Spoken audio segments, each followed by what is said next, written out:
वेंकटेशाय मुदरे श्रीमते भक्तिवेदांत स्वामी निधिनामिने नमस्ते सारस्वते देवे गौरवाणी प्रचारिणे निर्विशेष शून्यवादी पाश्चात्य देशकारिणे जय श्री कृष्ण चैतन्य प्रभु नित्यानंद श्री अद्वैत गदाधर श्रीवासादि गौर भक्तवृंद हरे Krishna Krishna Krishna Hare Hare Hare Ram Ram Ram Hare Hare.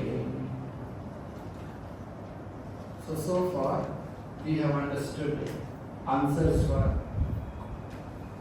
few of the questions asked by sages of Naimisharanya to Suta Goswami, and now in the process of answering the question, can you please explain the Leela avatars of the Lord? Purusha avatars we discussed. Garbhodesha, Vishnu, Shirodesha, Vishnu, no different. Now we are in the section where Leela avatars are explained. As I told you in the last class, these avatars of the Lord is actually unlimited. Very few are listed. Like Dasa avatars is listed by some acharyas. It is not that Lord has taken only Dasa avatars. Lord has taken unlimited number of avatars. Some acharyas have listed. In our Sampradaya, Jayadeva Goswami has listed the 10 avatars. We see these are the 10 avatars. Some other acharyas in another Sampradaya, they say these are the 10 avatars. Lord has not 10 avatars. Lord has taken unlimited number of avatars and keep taking avatars. And not only in the human society. He said Lord is taking avatara even in the animal and beast society. So we don't know how many avatars Lord is taking. We can go by scriptures. So scriptures mention if there is any avatars which are going to take place, and we have to recognize that and take advantage of that and progress in our spiritual life. So far we have discussed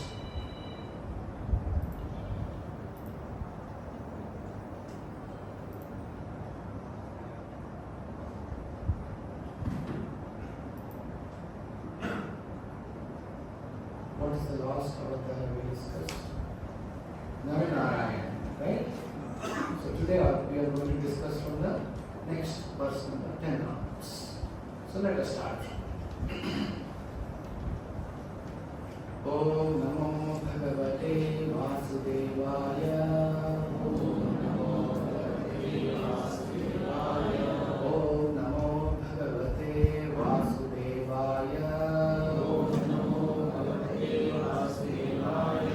Om Namo Bhagavate Vasudevaya. Om Namo Bhagavate Vasudevaya. Narayanam Namaskritya. Narayanam Namaskritya. Naram Chaiva Narottamam.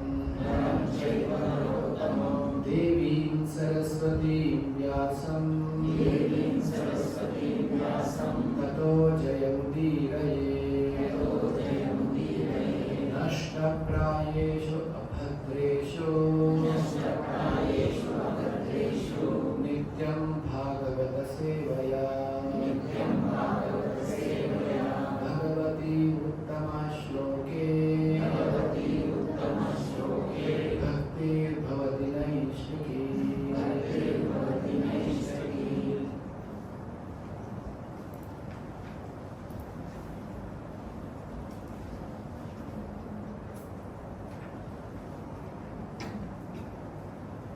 Panchamah Kapilo Rama. Panchamah Kapilo Rama. Siddheshah Kala Viplutam. Siddheshah Kala Viplutam. Provacha Suraye Sankhyan. Provacha Suraye Sankhyan. Tattvagrama Vinarmayam. Tattvagrama Vinarmayam. Tattvagrama Vinarmayam. Tattvagrama Vinarmayam. So Panchamaha, the fifth incarnation, named Lord Kapila, is the foremost among the perfected beings. He gave an exposition of the creative elements and the metaphysics to Asuri Brahmana. For in course of time, this knowledge had been lost. Kapila Muni. There are two Kapilas in the history, Prabhupada explains. One is atheistic Kapila.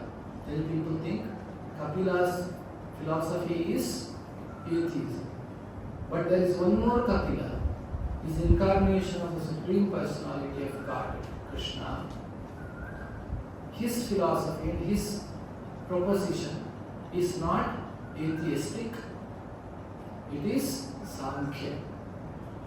Sankhya means metaphysics. It's in a Western language to say metaphysics. Metaphysics is basically the theory of, the explanation of the elements based on scriptures or belief and all that. So, Sankhya means basically analyzing everything and realizing the source of it. Like we analyze, the physics does that. The great scientists, Einstein, Newton, they were actually doing something. They were analyzing proton, neutron, electron. They're finding what is there next, what it is, how it is working. So still they are yet to conclude, isn't it? Now and then new inventions keep happening. Few years back they said they found God particles. God particles means they named it God particles. They found a particle which they never thought that existed.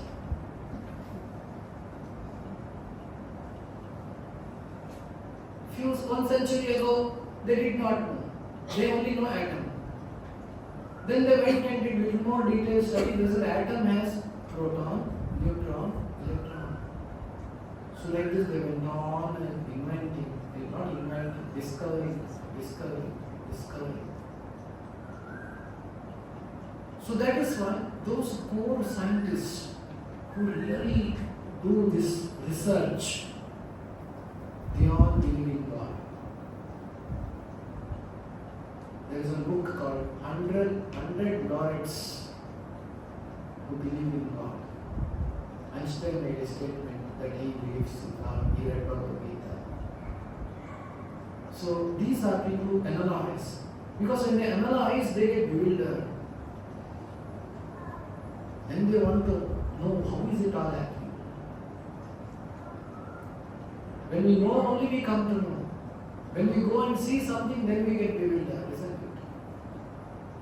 If you just analyze the sun, which is revolving around the earth, which is revolving around the sun in exactly the orbit, we can discover how far, how speed it is rotating, how speed is revolving around the sun. But do we have any control over it? Do we have any idea how it is done? So then they say yes, there is a higher energy behind all things. So analyzing the material energy, there are 24 material energies.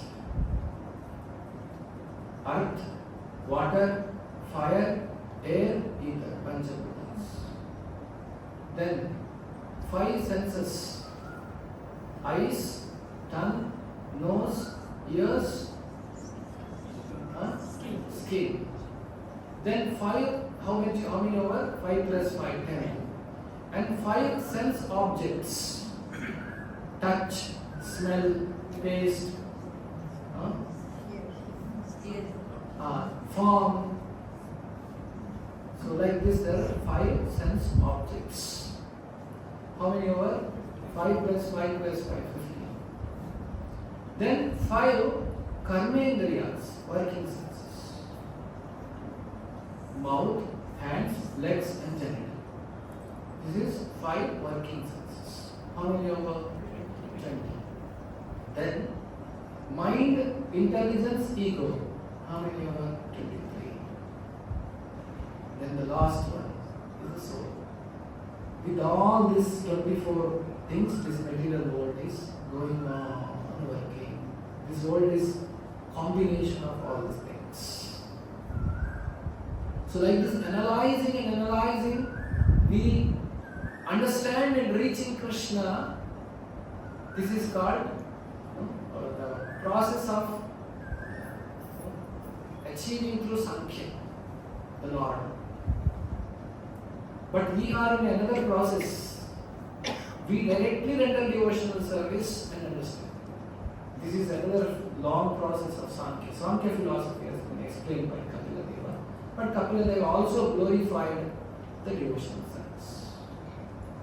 So in the third canto there is an explanation and description of Kapila Deva's instructions are there. So who is this Kapila? So Kapila is son of Kardama Muni and Devahuti. Who is Devahuti? Devahuti is the son of a daughter of Manu. And Kardama is son of Rama. So it is said Kardama, having taken birth from Rama, has done great austerities. He followed Brahmacharya and followed great austerities. Thousands of years of austerity, 10,000 years. The way Kardama did austerities was very heart-touching for Vishnu. His body became very weak and sitting at one place and doing severe austerities. Lord, out of his compassion, he appeared for Kardama. And when the Lord saw Kardama's state of austerity, his heart melted. And there was a drop of tears came from Lord's eyes. It fell and it became a lake, like a Bindu Sarovar. It's from the drop of Lord's tears. So the Lord asked, Lady Kardama, why do you want? And Kardama said, I've been ordained by my father to increase the progeny. Now I don't know whom to marry. You make match for me. So his matrimony was Lord. He has done so much austerity to apply matrimony. But he has applied to Lord directly. But Lord has already planned this. Lord has told this to Narada. And Narada has already gone to Manu in presence of Manu's daughter, Devahuti. And he has explained about the great qualities of Kardama, created interest in their mind. And the Lord appeared to Manu and said, now you should give your daughter to Kardama. Then the Manu personally comes with his daughter and gives Devahuti in charity, Kanyadhan, to Kardama. That's a big story called to come in the third canto of Srimad Bhagavatam. Then the Kardama Muni continues his tapasya. Devahuti was a very chaste wife. She would serve very sincerely her husband. But her husband was busy doing tapasya. But she is a queen. She came from a very pleasurable palace. And here in the Muni's ashrama she is doing service. After some years, one day, Kardama noticed his wife has become so weak, pale, krisha, no energy, and he felt compassionate. He felt so nice. Oh, you are such a chaste wife. So then he told the wife, now I will bring back, I will give all the opulences. The reason why I married to you I will fulfill. But while marrying, he has told on condition to Manu that as soon as I get children, I will give up home and go. So then he said, wife. So it is said next Kardama Muni brought back her lively, beautiful, energetic, charming body to his wife by his tapashakti and married, and he created a planet which floats in the sky with many maid servants serving them. It's a Vimana, which is it's a city. City itself is a Vimana. So Kardama is tapashakti he created. Then Kardama and his wife enjoyed the material world with this tapashakti. He created this and went around. He said even Devatas became envious of Kardama. His opulence was so great. Then so Devahuti gave birth to 8 daughters and 1 son. That son is Kapila. As soon as Kapila was born, because of course, I forgot to tell, the Lord when he had appeared, he promised to Kardama that I will appear as your son. So now the Lord knew, the Kardama only knew Kapila is the Lord. So he took the Kapila, his son, and he little bit grew away and said, you see, I will go for my tapasya. And he paid obeisances to his son, the Lord, and he left. Then the Kapila Deva came back home and started instructing his mother about the devotional service. This is an ideal example, which Srila Prabhupada says, how an advanced son can transform mother. Generally, mothers won't listen from their children. You are my child. You should listen. So, Devahuti, so humble mother, heard from the son, Kapila Muni. Kapila Muni gave all the instructions. When Devahuti reached the satisfaction with all the instructions and understood everything, developed a detachment, then Kapila Muni also left. And Devahuti sat and did tapasya for the rest of her life to go back to Kapila. So this is Kapila Deva. He established the science of devotional service and Sankhya Yoga by being an incarnation of the Lord. Came by pleased to the tapasya of Kardama. So this is the 5th incarnation explained. So next. Shashtam Atveri Apatyatvam Vritaha Prapto Anusuyaya Anvikshikaki Malarkaya Prahlada Abhibhya Uchivan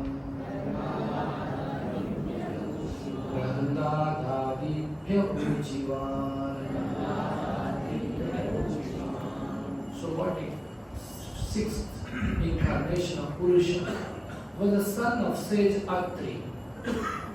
He was born from the womb of Anasuya, who prayed for an incarnation. He spoke on the subject of transcendence, Alarka, Prahlada and others, Yadu, Haihaya, etc. Who is this incarnation? This is Dattatreya, son of Anasuya. Now who is Anasuya? There is a connection. Anasuya is daughter of Kardama and Devahuti, sister of Kapila. So Anasuya was married to Atri Muni. And Anasuya is known for her chastity. Sati Anasuya. Her chastity was. There is not much description of Anasuya and Dattatreya in Bhagavata. Very few verses are there. But in Brahmanda Purana and other scriptures, there is a detailed explanation of Dattatreya. So the Dattatreya, it is Prabhupada writes in the purport here, the Anasuya had prayed, my lords, if you are pleased with me, if you desire me to ask from you some sort of blessings, then I pray that you combine together, become my son. That's why what is Dattatreya's form? Dattatreya has 3 heads. One resembling Vishnu, one resembling Shiva, one resembling Brahma. All their partial Amsha avatars of Brahma, Vishnu, Maheshwara came together and became Dattatreya. And Dattatreya has propagated. He is a, like Narada Muni is a preacher, Dattatreya is also a preacher. That's what is mentioned here. He preached to Alarka, Prahlada, Yadu, Haihaya, etc. The subject of transcendence. So, one story says that she was so chaste wife of Atri Muni. To test her, once Brahma, Vishnu, Maheshwara. When somebody comes like this to ashram and asks Bhiksha, they are supposed to give. And Atri Muni was not in ashram, he was somewhere out. And they came and begged Bhiksha from Anasuri. And their Bhiksha was very specific. They said all including the dress you are wearing. They want to test the chastity of Anasuri. Now she is in fix. If she does not give the Bhiksha, then Dharma Nashta will happen. If she gives Bhiksha, the chaste woman not supposed to be naked in front of the other men. Now her chastity is lost. Then it is said, by her power of sati, the chastity, she converted Brahma, Vishnu, Maheshwara as small children. And then give what they want. Then actually Brahma, Vishnu, Maheshwara requested, now you do something in greatest children. So give us some solution. So then they combined and became child of Anasuya. So this is the power of chastity. This is explained by Anasuya. Now, chastity is not only for women. Chastity is also for men. We all are living beings should be chaste to Supreme Lord Krishna. Being chaste means what? I will not enjoy independent of the Lord. That is the chastity basically. We all the Jivatmas are supposed to be chaste to the Supreme Personality of Godhead. That is the chastity every devotee should maintain. I will not enjoy independent of Krishna. Anything I enjoy, I want to eat, I want to offer to Krishna and eat. I want to travel to improve my devotional service to Krishna.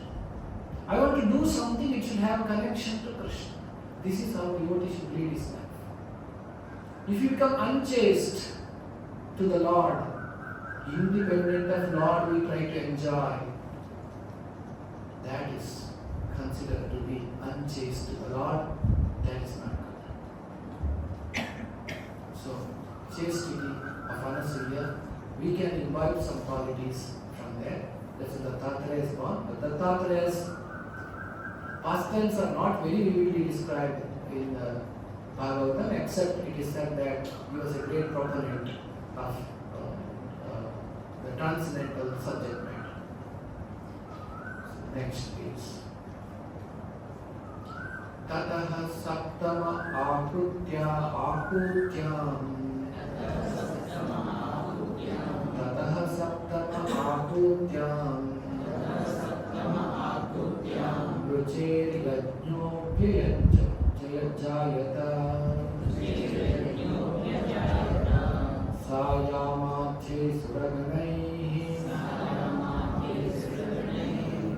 Apa swayam bhuvantaram Apa swayam bhuvantaram. The seventh incarnation of Yajna, the son of Prajapati Ruchi and his wife Akuti. He controlled the period during this change of Swayambhuvaman and was assisted by demigods such as his son Yama. So the Yajna, the sacrifice, is also the incarnation of the Supreme Personality of Godhead. So this description is also not very deeply explained in Srimad Bhagavatam. However, the understanding is there was a change of Manu. So every 71 Mahayugas, there is a change of Manu. Swayambhuva to next Manu. So he assisted all the Devatas during this change. so that they can retain their power, they can retain the control, they can further rule in the next manvantara. So that particular action is by Yajna, the Lord. Ashtame meru devyantu nabhir jata urukramaha darshayan varma dhiranam sarvashrama namaskritam.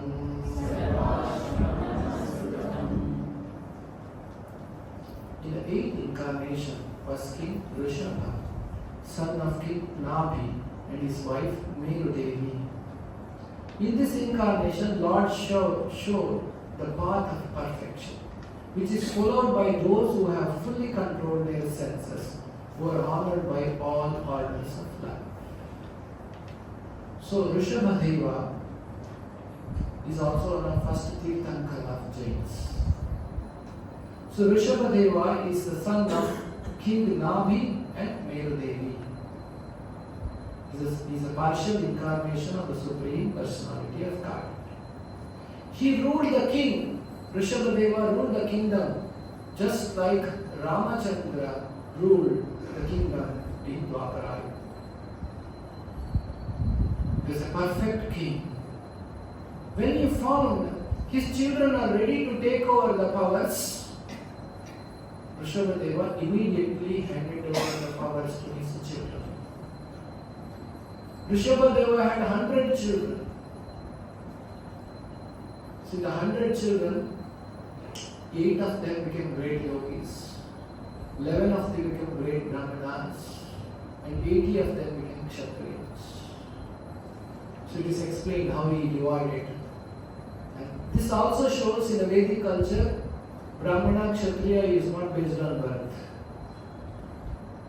So he divided like this. Then he gave instruction to his sons.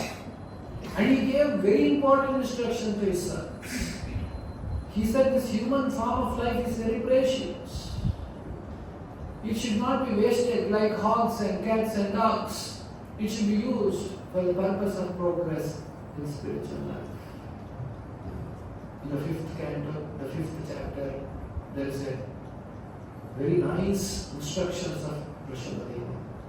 Nayam deha deha bhaja mriloki kashtan kama radhate vidbhujami. Like a vidbhujami, like pig and other animals, one should not work hard in this material world being taken birth as human being. One should elevate himself in the spiritual path. Like this, Rishabhadeva gave all the instructions. Then it is as it is said, he showed the path of perfection. You know what did he do after that? He was a perfect renunciant who controlled his senses fully in his own palace. He renounced everything. He renounced all the royal opulence. He started sleeping on the floor. Then he renounced all the royal robes. He started staying naked in his own palace. You can imagine how renounced a person should be. The same king who should be beyond the material criticisms, name, fame, adoration, to somewhere else you go, nobody sees you, become naked is different. In his own palace, he gave up the clothes, gave up everything, became naked. And after some time, like Avadhuta, always absorbed in the thoughts of Lord, Manmana Bhavat Bhakto, always thinking of the Lord, he started walking. Anybody sees Rishabha, you get benefited. So he was walking all over the world like Avadhuta, naked. It is said when he was going like this, people would laugh at him, make fun of him. Sometimes people would throw garbage at him. He would not mind. He just walk like Avadhuta. There's the glories of Rishabhadeva explained in Bhagavatam, how he used to walk, how people used to do mockery, how he was undisturbed For all the material criticisms, material name, fame, and he was beyond all those things. That is Rishabhadeva. And then Bhagavatam says, Rishabhadeva is the supreme personality of God. He is showing material world is what and what is actually the spiritual world. He is setting an example, showing to the rest of the world how you should be distasteful to this material world. At that time, in South India, Bhagavatam says, actually he was in Karnataka, one king called Arhat. This king imitated Rishabhadeva. He did not really control the senses. He imitated. He also started acting. You should follow. There's two things, Anusarana and Anukarana. What should we do for the Lord? In the Lord? We should Anusarana, not Anukarana. Okay, Krishna was stealing butter, let me also steal butter. You will beat up. So if you want to steal butter. You should not do Anukarana. You should do Anusarana. So there was a king, Bhagavatam says, king named Arhat started imitating Rishabhadeva. From him, Jainism came out.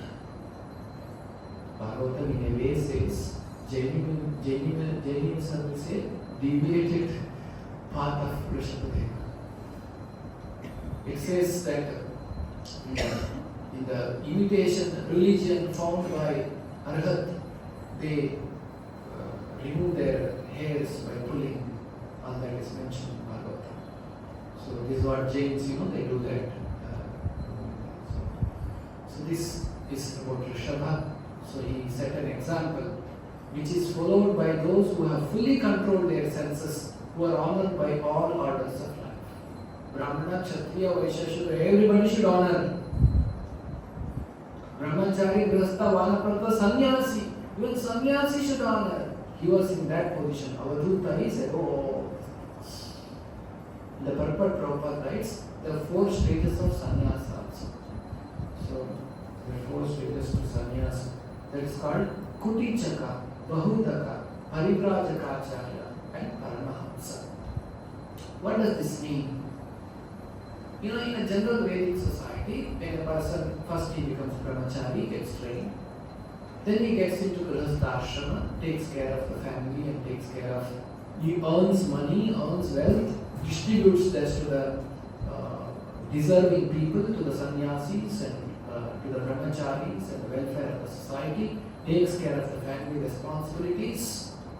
When he becomes 50 years old, so he would have gotten the children of 20-25 years old, then he hands over the responsibility to children. Along with his wife, he goes for Tirtha Yatras. That is called Vanaprastha Ashrama. Because 25 years of the Grihastha Ashrama would have put in some kind of attachment to the material world. So he wants to get detached. For that he goes to Tirtha Yatras. And why do one goes to Tirtha Yatra? To get attraction towards the Lord. One has to go to Tirtha Yatra and hear the glories of the Lord. Not just going and dipping in a river and coming back. That also Srimad Bhagavatam says. Somebody who goes to Tirtha Yatras only to dip in a river and come back. Somebody glorifies the earth which is taking birth as great. Bhagavatam criticizes both people.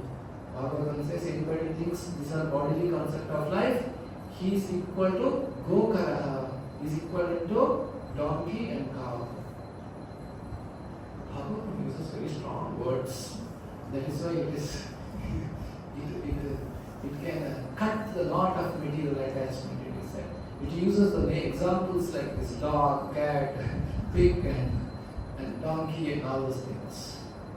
There are 4 animals are compared for the human life. One is donkey, and then camel, then the dog and pig. And the 4 animals give the 4 lessons to conditioned living beings. You want to hear that? Or it's too much? We hear some other time. So there are 4 animals. like a donkey. Donkey works so hard. Finally, it eats little grass only. And at the end of the day, the he donkey wants to have sex with she donkey. And she donkey kicks. And he donkey is even taking the kicks for that pleasure, he goes behind. So like this Bhagavatam says, how a person should not be attached to the family. That's a donkey giving. Another example is the camel.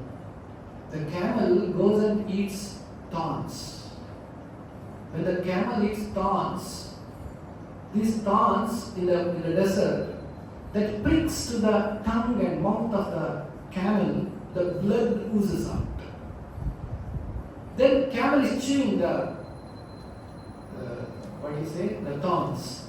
Mixed with the blood, it becomes a very tasty solution. And camel feels so nice taste. Camel thinks this thorn is very tasty. Is the thorn is very tasty? No. This is its own blood. So material enjoyment is like this. Material enjoyment is like eating thorn. Actually there is no enjoyment. Our own blood we use for our enjoyment. So this is another striking example Bhagavatam gives. Third is about pig. The pig always stays in the gutter. And pig is very degraded civilization people. And for at least in India, we are in the beginning of Kali Yuga, we don't feel. But in the Western culture and other places already all this is going on. The pig has no discrimination while having sex life. When cows have discrimination, they have some intelligence. It is that the pig has sex with its mother and sister. So degraded.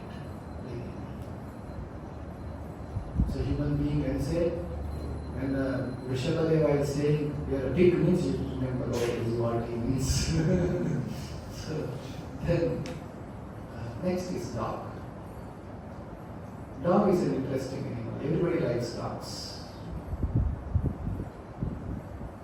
Dog cannot survive without master.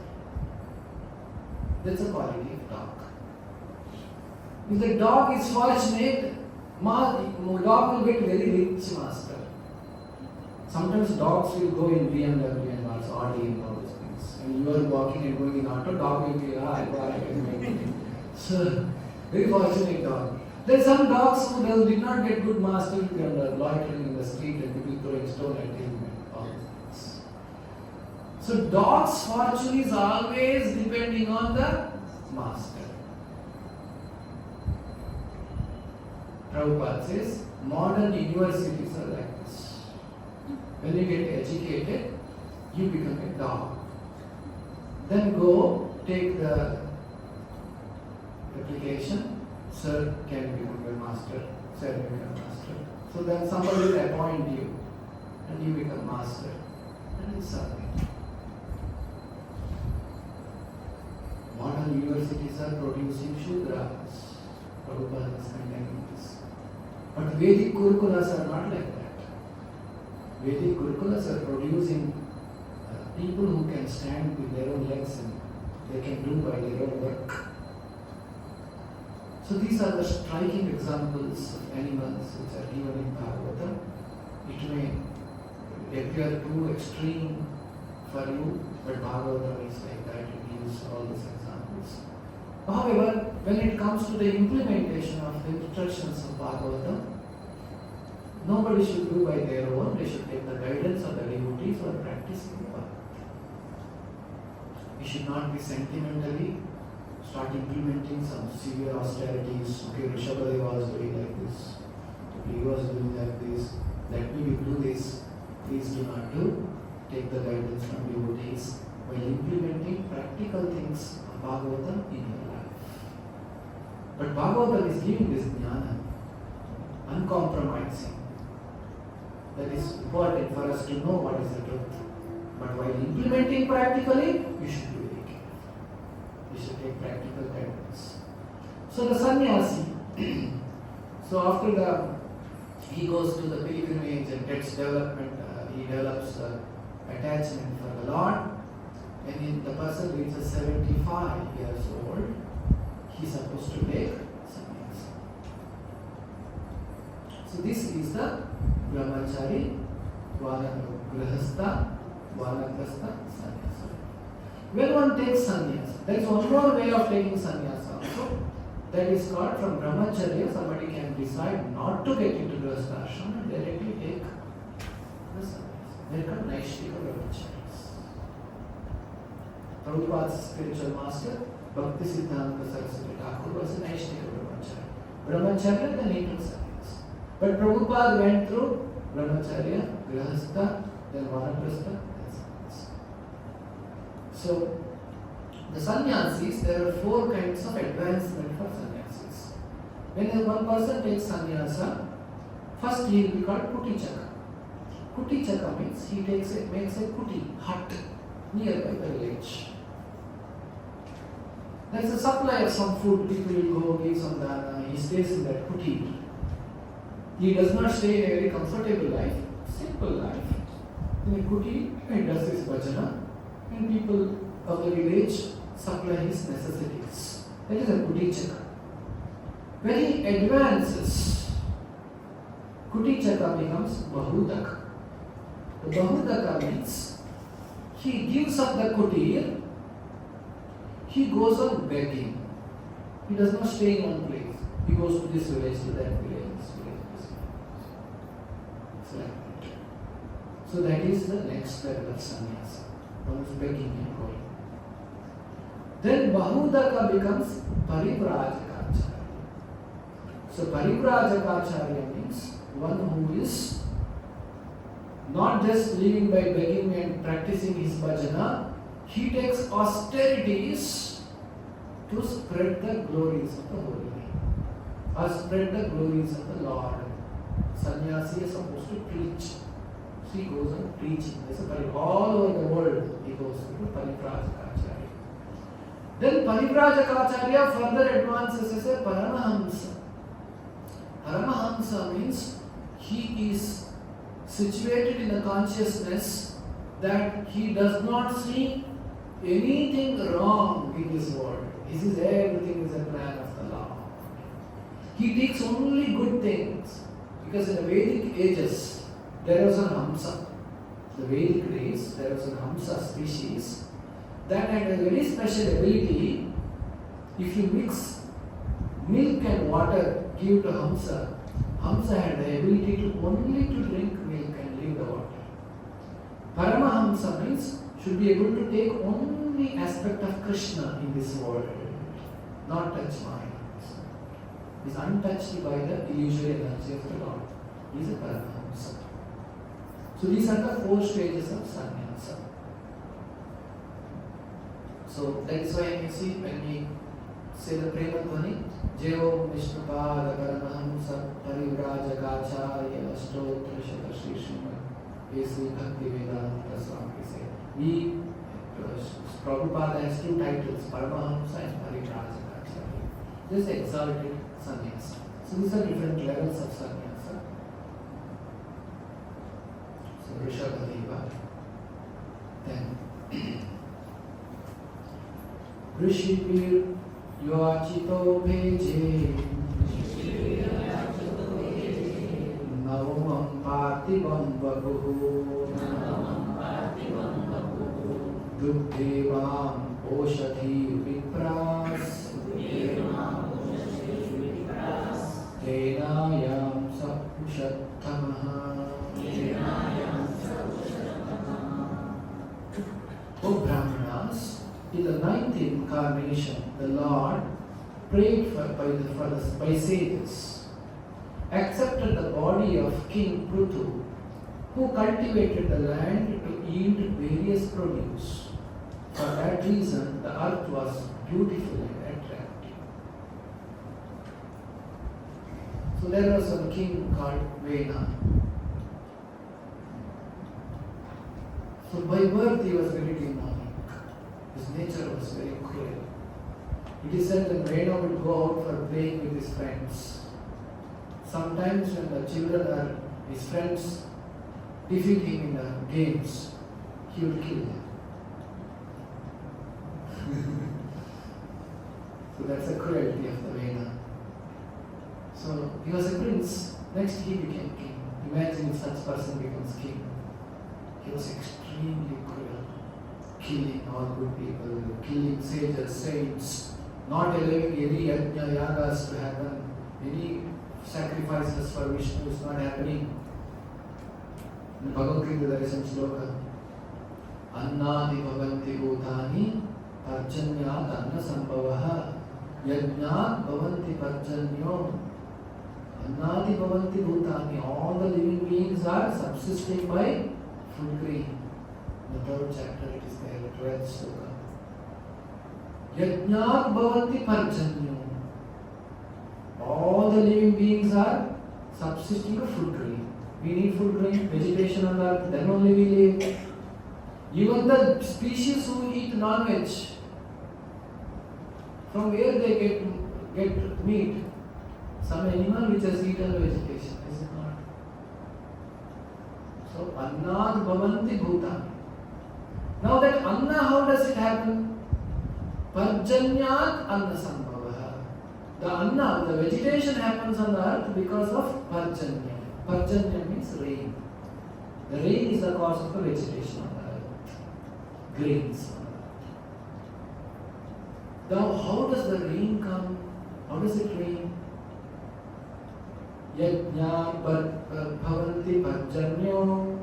By yajnas, there will be rain. That's the history.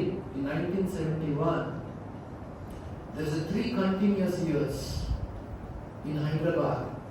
In Andhra, there was no rain. That's the time Srila Prabhupada was persecuted. When there is no rain, some religious politicians start doing so many pujas. They marry the donkey, marry the dog, marry the frog. They try various things to get the rain. Because they are desperate, they are trying everything. Then they came to know this Hare Krishna Swamiji has come and ISKCON devotees, they do Kirtana. It's a Kirtana if you do the rain. Then devotees all were assembled, invited to do Kirtana in a stadium. So they did a grand Kirtan of 24 hours and there was rainfall. And the newspaper published the rainfall after Hare Krishna Kirtan. So the rain falls by yajna. That is why in the modern days there is no proper rainfall. Rainfall is not just it should pour from the earth, it has to come at the right time. Not that when the winter is going on, suddenly heavy rain. What is the use of that rain? Rain has to come in the rainy season properly, in a controlled manner, so that it is beneficial. Now, how is it raining these days? It pours. At once, there is a flood. Then it stops. If you calculate the average rainfall, it is almost same. But is it coming in the same way like earlier days? No, it changed. Somewhere where it is not raining, there it will rain. Somewhere in Dubai it is raining. Somewhere where it is supposed to rain, it is not raining. This is the result of sinful activities. Man becomes more sinful, Prakriti will act like this. Now the Veda is very irreligious, very cruel. He stopped all the yajnas in his kingdom. As a result, the Bhumi Devi stopped producing the required. So there was a famine. There is a shortage of food. So kingdom was going through this kind of turbulence. Then Brahmanas, the sages in the kingdom, they thought, we have to take some action now. He is not listening to us. So Brahmanas cursed the King Vena and killed him. Now he has been killed, but there's an extreme. Brahmanas don't sit in the position. They are the sages. They are supposed to progress spiritual. They are not interested in the politics. So then, on the request, prayed for the sages, accepted the body of King Prithu. It is said they churned the body of Vena and produce a son from the Vena's body, this sages. And that son is a partial incarnation of Vishnu, is called Prithu. And what he did, who cultivated the land and land to yield various produce. For that reason, the earth was beautiful and attractive. Then he went and chased the Mother Earth and convinced her and re-established all the dharmic principles. Then earth started producing abundance, all that. Hence, the earth name became Prithu. So Prithu is then coming from Prithu. So he is the ninth incarnation of the Lord.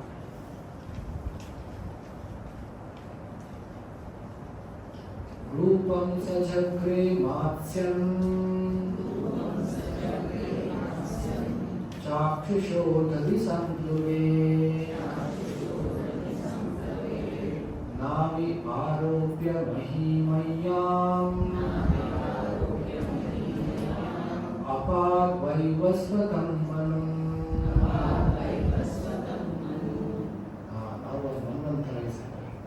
When there was a complete inundation of the period of Chakshusha, and the whole world was deep within the water, Lord accepted the form of a fish and protected Vaivasvatamanu, keeping him upon a boat. This is a Nina Sharira, Matsya avatar of the Lord. So what did he do? First one is called Swayambhava. Like that one. The sixth Manu's name is Chakshusha Manu. When the Chakshusha Manu's period is over, how long he will rule? 71 Mahayugas. Means 71 Satyugas, 71 Lokas, so all 4 years. And that is over, there is inundation, Pradaya. When that Pradaya is happening, there was already a next Manu be ready. His name was Satyavrata. He was a great king. And he did great austerity. The Satyavrata did great austerity to please Lord Vishnu. He did austerity to the extent that he would not eat any food. He would live by drinking water. So one day, when he was drinking water, there was some fish. And the fish told him, I need your protection from other fishes. He brought the fish to his home or palace and kept the fish in a jar. And the next day he saw fish has grown out of the jar and become big fish. He demanded, I need bigger place. Then he took the fish and put it in a well. Next day he went to drink water. He's only drinking water. So next day he went to drink the water from the well. He found fish has grown out of the well and said, it's not sufficient for me. Then he lifted the fish and took it to a lake and put it in the lake. Next day he went to drink the water. He found the fish grown out of the lake and become bigger than the lake and demanded that I need better. The king has built some place. Anatha Rakshaka, that's the duty of the king. Anybody comes, he has to give shelter.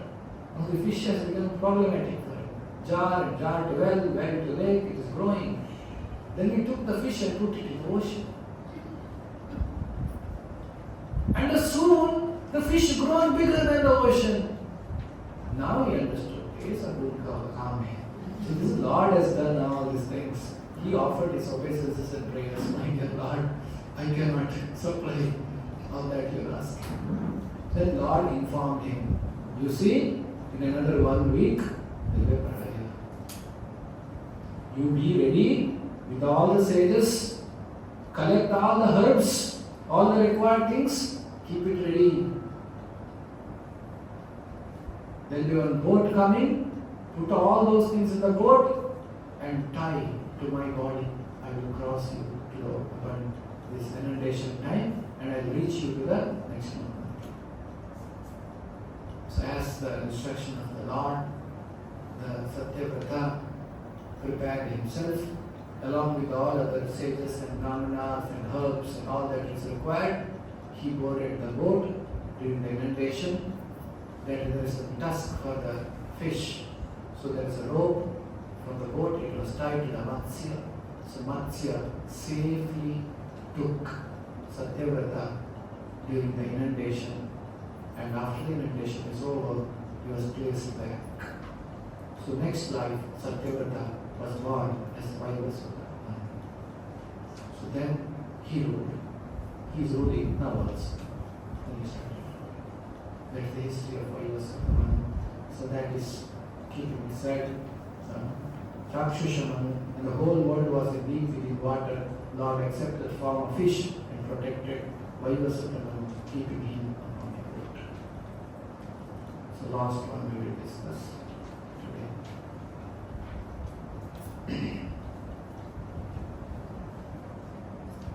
Sura Suranam Udadhim Sura Suranam Udadhim Matnat Matnatam Mandarachalam Matnatam Mandarachalam Tatre Kamata Rupena Prushta Ekadashe Vibhu. In the 11th incarnation of the Lord, took the form of a tortoise, whose shell served as a pivot for the Mandarachala hill, which was being used as a churning rod by the theists and atheists of the Hindus. So demons are called atheists. Devatas are called theists. They depend on Lord for everything. Atheists don't believe in Lord.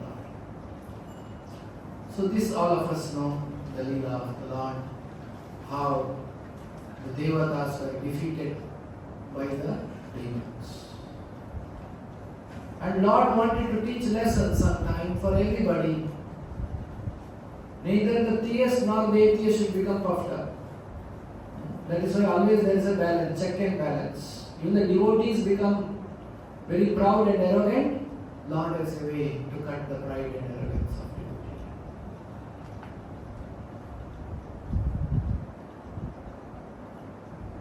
Because pride and arrogance will not help us to advance in spiritual life. The devotee feels I am great, so then the situation may come in our life to prove that I am not great. The humility will come, situation will come. We see in the life of people, we come across some difficulty, some accident, some days they're bad, then we become humble. So, demons had taken over the kingdom of the Devatas. So Devatas approached Vishnu. Then Vishnu said, see, now is the time for Devatas, the demons. They are very powerful. You do one thing, you go and make truce with them. An understanding with them. What is the truce? Let us churn the milk ocean, not the salt ocean. The milk ocean. There is another ocean called milk ocean. If you churn the milk ocean, the Amrita will come. If you take that, you become immune to all these defeats. Akala Mrityu will not happen. Amrita means Mrityu will not happen is not understanding. Amrita, if you take, Akala Mrityu will not come. That's when you drink Charna Amrita. We offer a prayer.